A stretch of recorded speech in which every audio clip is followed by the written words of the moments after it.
This is the Endura carving knife. They have two lines out, the professional and the premium grade. This is the professional grade. A few things that were obvious immediately when I bought the knife. It doesn't have a point. It's not sharply brought to an apex. It has a deep recurve right here. I doubt that's actually intentional. A few things that came out obviously with a little bit of inspection. The edge has a very high angle, 19 degrees per side, but the edge is relatively thin, it's less than 10 thousandths. The initial sharpness was moderate, but it was significantly burred to one side, and a couple of attempts to do some stock cutting, manila rope, immediately folded the edge over in those areas, and it had no cutting ability. A 50-pound push or draw wouldn't cut the manila rope. So now I didn't have, obviously, very high expectations for the edge retention in the kitchen with the predominant burr, and it only lasted about 4 weeks to get to this point. I don't recommend you do this as a test of sharpness, but you can see it has no aggression at this point. And that's simply because the burr folded over, collapsed, smashed down into the edge, and removed pretty much most of the sharpness. So at this point, it doesn't have very much fine cutting ability.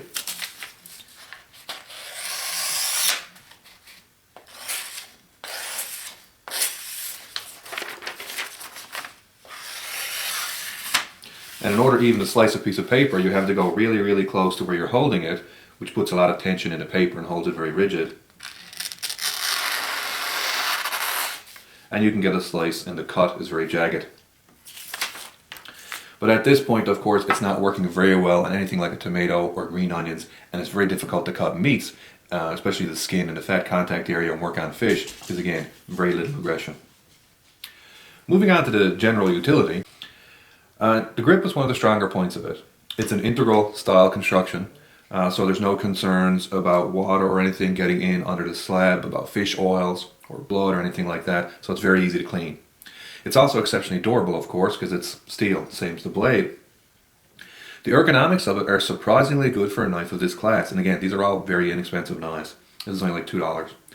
So it's nicely tapered where the blade and the handle meet, so it works very well in pinch grips. Everything is nice and rounded. Even right here in the heel area, again, this is tapered this way, and it's tapered flowing to both the sides. Again, very nice job. The only ergonomic issue is that they left the spine very sharp. You can see I can even scrape my fingernail right off on it. So the spine is very sharp. So if you're using your thumb on the spine, or if you're in a close-up pinch grip working around your index finger, it's very uncomfortable very fast. Similarly, if you're doing really hard cuts and you had to go with heel press, again, it becomes very uncomfortable very fast. But aside from that, which most knives in this class have, ergonomics are very good. The only two concerns are, number one, steel handle. When the blade gets cold, this gets cold. That's not really much of an issue. It's mainly a knife to be working inside, and unless you're working on like really cold frozen foods, that's not really much of a functional concern. The other one, however, is there's no traction on this. This is a very slippery grip. But again, it's made more of a carving, slicing knife, so that's not really much of an issue. But it wouldn't be something you'd want to do a lot of fish work with, because again, where this is nice and really comfortably curved here, you can ramp up on this relatively easy. And the other thing, it's not the simplest thing in the world to modify, because where it's steel, you need a bit more experience to checker it, rather than say if it was wood. One thing which is rather curious, and I never noticed it in use until I was, after the 4 weeks were over, and I was looking at it, the grip is actually lopsided. If you look down the center line of the blade, you can see the grip is tapered, so it's very wide at the back, and it tapers very thin in the front. But this front taper is actually pushed off over to that side. If you follow down the line of the blade, you don't run through the center line of the handle. I doubt that, again, is intentional, but it wasn't a big enough difference for me to notice in use. Now when I pick it up and I use it, I can feel that it's asymmetric. But again, I don't know if I'm feeling it now, because I know it should be there, because I never noticed it before I actually saw it. So, little tidbit there. In regards to general performance, it didn't do very well in the kitchen for two main things. Like I said, the initial sharpness was moderate and it had a huge burr, so essentially as soon as I started to cut anything difficult, the burr just kept collapsing and the sharpness would degrade to very low. The other thing is the edge angle being 19 degrees per side is very high compared to edge angles I normally run on kitchen knives and compared to edge angles that you will normally find on kitchen knives made to cut well. And this was so dramatic that comparing it, for example, to the ErgoSlice Bushcrafter from Bruce Rugg, this knife easily outperformed it over a wide range of use because the edge, it has a much lower angle, it's much sharper and much thinner. So this knife, for example, peeled potatoes much better than the Endura carving knife. And in fact, I had to go to rather large vegetables, fairly large sized potato or parsnip or carrot, before this would start to catch up, because of course the stock is thicker on this. So on a really heavy piece of parsnip, you would get binding issues when you became deep on this blade, compared to the Endura, which has a thinner blade and also has a slightly higher grind, so it keeps the thinness higher up on the blade. But for all shallow cutting, again, this dominated, higher sharpness, slightly thinner edge, and much lower edge angle. In fact, the performance of the Endura carving knife was so lopsided because of the high angle and low to moderate sharpness that I had to go to something all the way up to this, which is a Spartan from Gavco, in order to get something which sort of balanced it out. Now this has a lower edge angle and is much sharper, but of course it's much heavier. This is sort of an outdoor class knife. But this, for the finer work, like peeling potatoes, slicing up green onions, trimming off meats and stuff like that, I found to be comparable, because the higher cutting ability was balanced by, of course, the heavier weight in hand. So while this was more awkward to cut with and required more force on the cut, this was just heavier use in hand to hold and move around, and they balance each other out. Now, comparing it to something like a decent chef's knife, it was no comparison. Again, this is a Henkel's, comes with a very nice low to moderate edge angle, low to moderate edge thickness, and it comes, of course, very sharp. So it would outperform the Endura carving knife across the board. The only point, essentially, where I found there was even any comparison where I'd sort of pick the Endura was when I was doing much rougher work. I had to carve up a few roasts or something like that, and you didn't want to be overly particular, you wanted to cut relatively close to the bone. You could do it with the Endura. Again, you have a 19 per side degree edge, so you don't mind hitting the bones with it, and that's pretty much it. And other than that, again, because of the low to moderate sharpness and relatively high edge angle, it really can't even perform comparable to a chef's knife on the things where it should do relatively well. Like where this blade is so narrow, you can turn it a lot easier than you can turn a chef's knife. But again, the low initial sharpness and a relatively high angle are such a drawback compared to the angles and sharpness that you normally would find in decent kitchen knives that it counterbalances that to quite an extent. Now, of course, 4 weeks in the kitchen is not enough to put a lot of wear on the edge. There is going to be some wear, but I would suspect most of the actual blunting is due to the burr after folding over, smashing back into the edge, so there's going to be a lot of deformation. So the edge should respond relatively quickly and show fairly dramatic improvements with just a little bit of work, which are deformation based. So I'll start off with basically a smooth rod, which is made by Collie Harris as a honing device, and I'll do a couple of edge trailing strokes. So basically what I suspect is that the edge, which should normally look like a nice sharp peak like this, is actually bent out of line. So the top of it is pushed over like this. So what I do is I use the rod to come up and hit this from a trailing stroke and straighten it back up. If I, of course, brought it in edge forward, the rod would hit it like this and keep bending it over and pushing it out of the way. So just a couple. And even immediately on the rod, I can feel the roughness. You do not get a smooth pass over it, you get a very humpy, bumpy type feel. So it shouldn't be.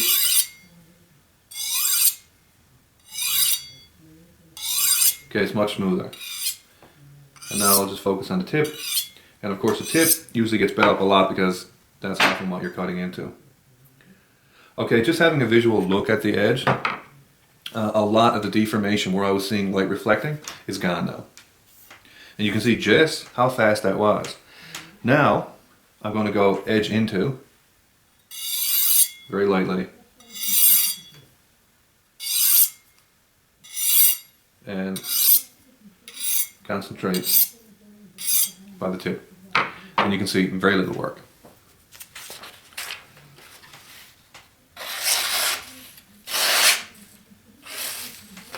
So we had an improvement, but not a serious one.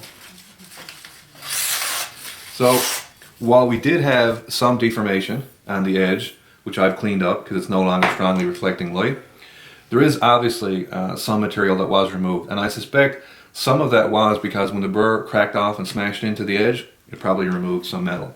So now what I'll do is the fine diamond steel from DMT.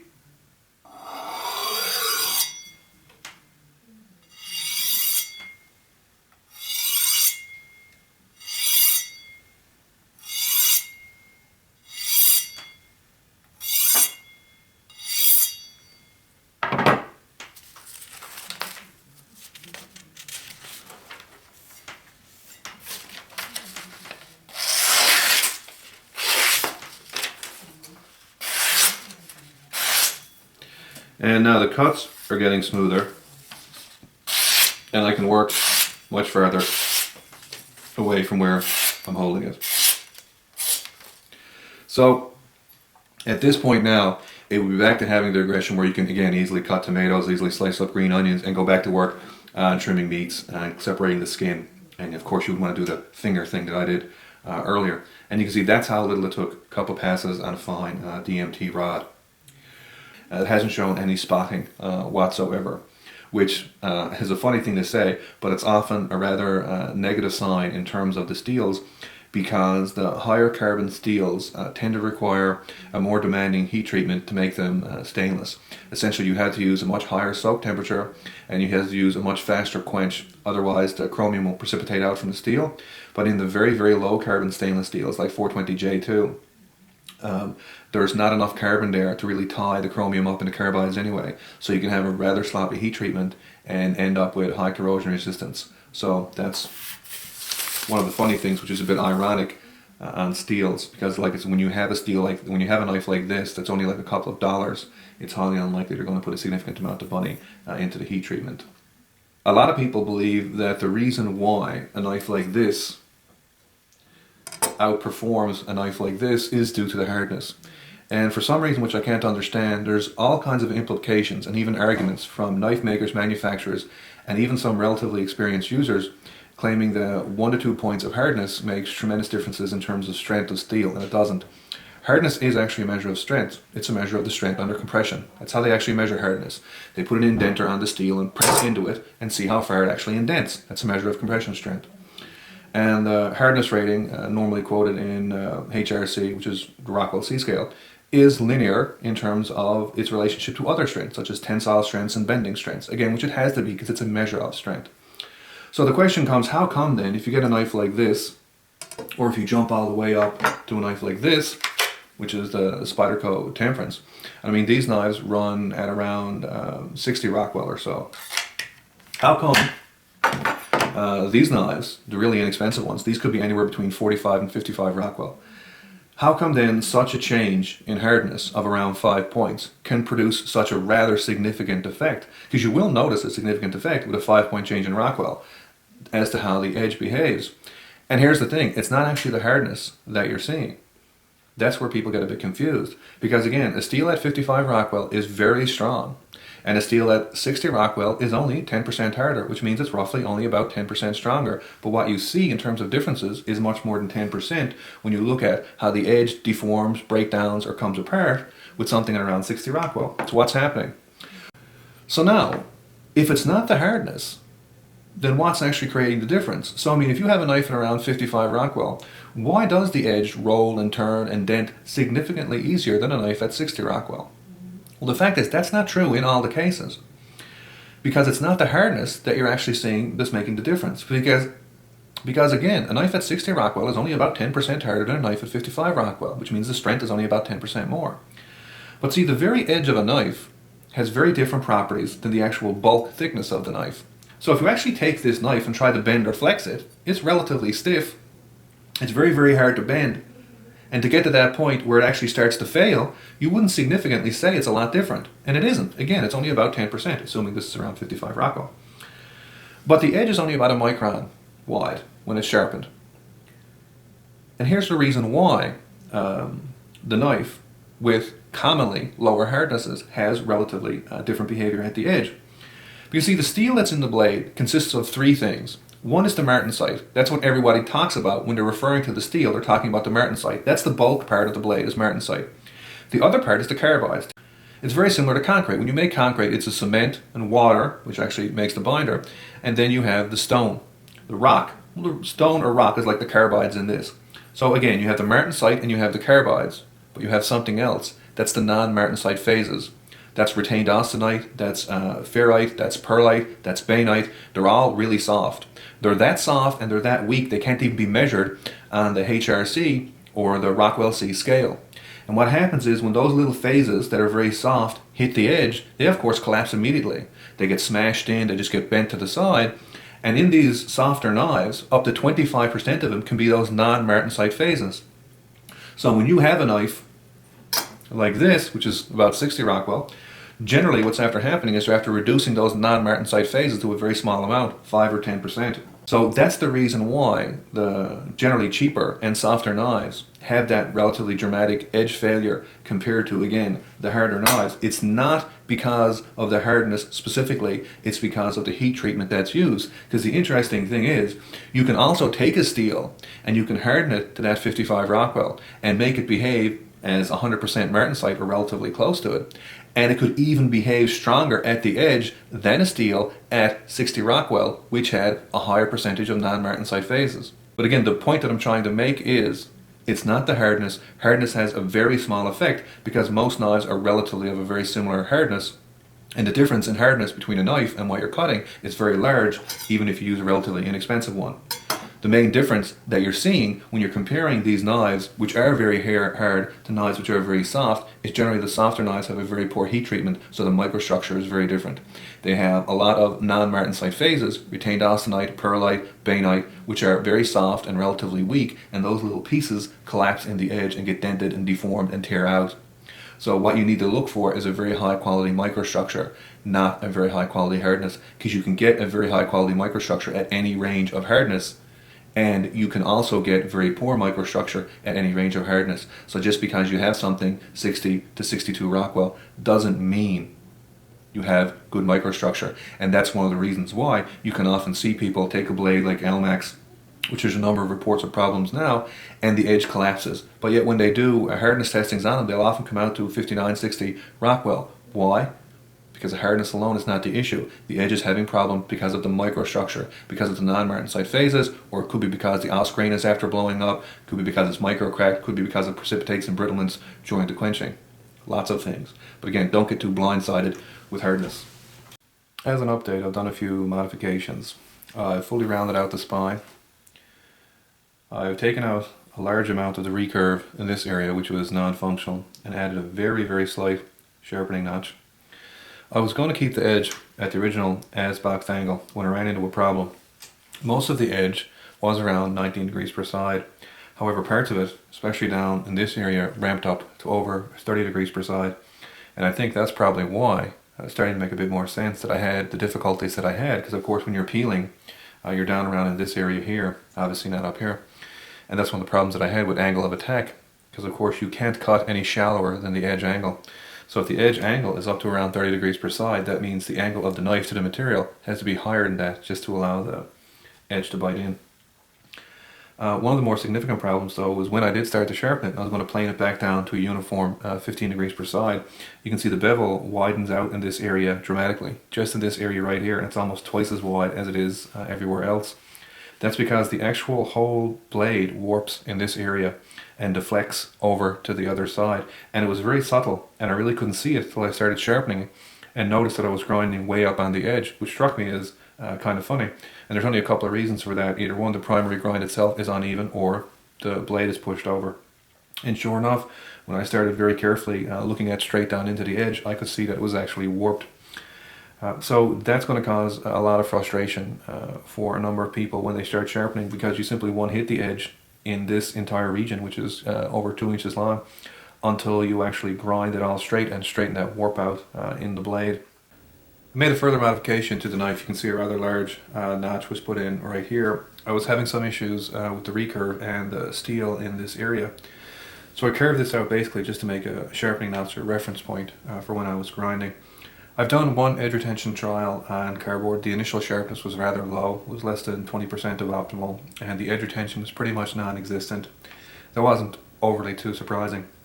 But as I've said many times in the past, you don't want to put that much stock in early experiences with a knife, because often the edge can be overheated or damaged, and you want to make sure you're actually judging the true quality of the steel, so you should repeat it a few times. And sure enough, the second time I sharpened it, the initial sharpness jumped up to over 50%, and the edge retention rebounded and is pretty much exactly what I expected for, say, a Type 1 class steel in terms of long-term edge retention. And then the third time I sharpened it, the initial sharpness went up to over 70%. So I'm confident after maybe a couple of more runs, this will be exactly in the same league of all the other relatively inexpensive knives, which means basically they can cut a tremendous amount of cardboard before they get down to that relatively low state of having between, you know, around 5 to 10% of the initial sharpness. You're talking about a couple of 100 meters of cardboard. It's not a small amount, even with these relatively inexpensive knives. And if you think about it, of course, being able to do, you know, in the range of 500 or so cuts through a 1/8 ridge cardboard before the knife dulls to around 5 to 10% gives you a relatively long lifespan in the kitchen, because of course you're not slicing cardboard up every day. So as I expected, edge retention in the Type 1 class and ease of sharpening appears to be solid. It's not in the upper range of classes where I put something like the Spyderco Santoku, but it's definitely not in the difficult range of classes either. So look forward to using this a bit more in the future, and I'll probably do an update sometime after a year or so. One final little comment. This is the next knife that I'm going to be using, another very inexpensive chef, butcher, large utility knife. The funny thing about this is, again, keeping in mind these are extremely inexpensive knives, you can see the grind doesn't go all the way back, and in fact the edge grind extends past the primary bevel, which is kind of funny in this area. Even more amusing, when you flip it over to the other side, the primary bevel is ground down, but they forgot to actually put an edge bevel on, which is kind of amusing. And there's actually visible indication in the tip on both sides that it was severely overheated, which is not surprising because these looks like very rough grind lines. So this is probably off an actual solid wheel, not a belt. This is actually burnt blue-black in the tip, but it actually does have a relatively pointy tip, which is uncommon on the very inexpensive knives. So given the fact that this is actually visibly burnt blue-black, the entire edge is likely overheated. So again, I don't expect a lot from this, but it is kind of funny to see that the grind is actually that lopsided. Then on one side there's a primary and secondary edge bevel, and on the other side there's only a primary. And again, I doubt that's intentional.